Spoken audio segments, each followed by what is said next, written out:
Hello बच्चों, let's read the question. The question says two Earth satellites A and B, each of equal masses, are to be launched into circular orbits about Earth's center. Satellite A is to be orbit at an altitude of 6400 km and B at 12900 km. The radius of the Earth is 6400 km. Determine the ratio of the potential energy. Question में ये कह रहा है कि दो satellites हैं A and B, जिनको उनको सर्कुलर ऑर्बिट्स पे लॉन्च करना है। ठीक है, ए को लॉन्च करना है 6400 किलोमीटर अबाउट अर्थ सेंटर पर। तो मतलब इसको ये अगर हुआ अर्थ हुआ, ये अगर अर्थ ये अगर अर्थ हुआ तो इसके सेंटर से 64, इसका जो सरफेस से हम लोग 6400 किलोमीटर का जो अल्टीट्यूड पे ए को रखना है। तो अगर ये ए हुआ, ठीक है, ये हो गया बी, और जो सेंटर ये हुआ सरफेस, इसको हम आगे चलते हैं, इसका है वो, और ये है एम। तो क्वेश्चन में दे रखा है कि जो वो ए है वो हो गया 6400 किलोमीटर, और जो वो बी होगा वो कितना होगा 9200 किलोमीटर, और जो वो एम जो रेडियस हुआ है वो कितना है, वो है 6400 किलोमीटर।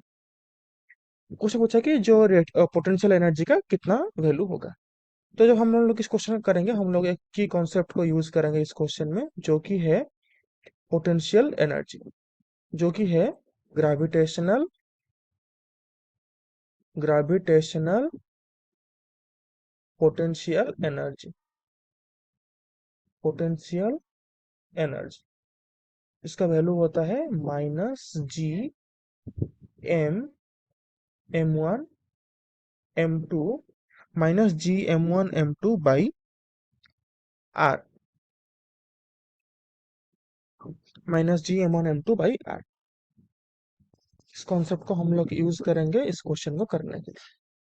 ठीक है, तो अगर हम बात करते हैं पोटेंशियल एनर्जी ऑफ ए की, तो पोटेंशियल एनर्जी ऑफ ए की बात करेंगे तो क्या लिखेंगे, -G into mass of earth into mass, इसका mass divided by R. R का वैल्यू कितना हो जाएगा यहाँ पर, तो अगर बात करेंगे तो कितना होगा R G mass of earth A by, जो आर होगा वो कितना होगा, सेपरेशन होगा सेंटर से ए तक। तो ये हो गया 6400, ये हो गया 6400, तो टू इंटू 6400, इतना किलोमीटर, तो इंटू 10⁻³ मीटर। तो अगर पोटेंशियल एनर्जी ऑफ पी की बात करेंगे तो क्या लिखेंगे, -G mass of earth into उसका मास डिवाइडेड बाई आर। क्या लिखेंगे इसको हम लोग, -G m e into m by, अब इसका लिखेंगे 64, क्योंकि हमें निकालना है वो एम से बी मतलब क्या होगा, वो से एम होगा 6400 और वो से बी होगा 19200। तो क्या लिखेंगे हम उसको, 6400 प्लस 19200 इंटू 10⁻³ क्वेश्चन में हमें कह रहा है कि हम लोग जो potential at A by potential at B निकालना है कितना होगा। तो उसको हम डिवाइड करते हैं तो क्या लिखेंगे हम लोग,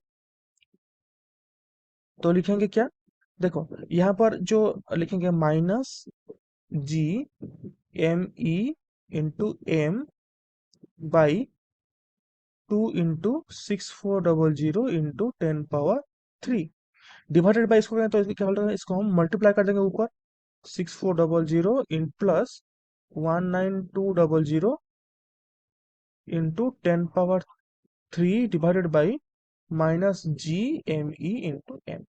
देखो यहाँ पर ये दोनों कैंसिल आउट हो रहे हैं, तो बचा कितना, ये वाला टर्म और ये वाला टर्म। तो जैसे हम लोग पता चला कि जो 6400, तो हम लोग क्या लिखेंगे, हम लोग लिखेंगे तो potential PE of A by PE of B क्या लिखेंगे, 6400 plus 19200 into 10 power 3 divided by 2 into 6400 into 10 power 3।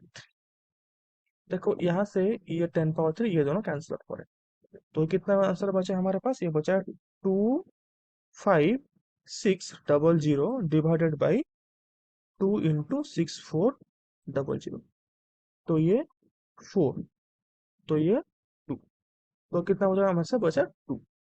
तो जो रेशियो होगा potential at A by potential of B, उसका आंसर होगा। क्वेश्चन में क्या पूछ रहा है, क्वेश्चन में हमें ये पूछ रहा है कि the ratio of potential energy, तो potential energy of A divided by the potential energy of B will be equal to 2. I hope you understood it well. All the best for your exam.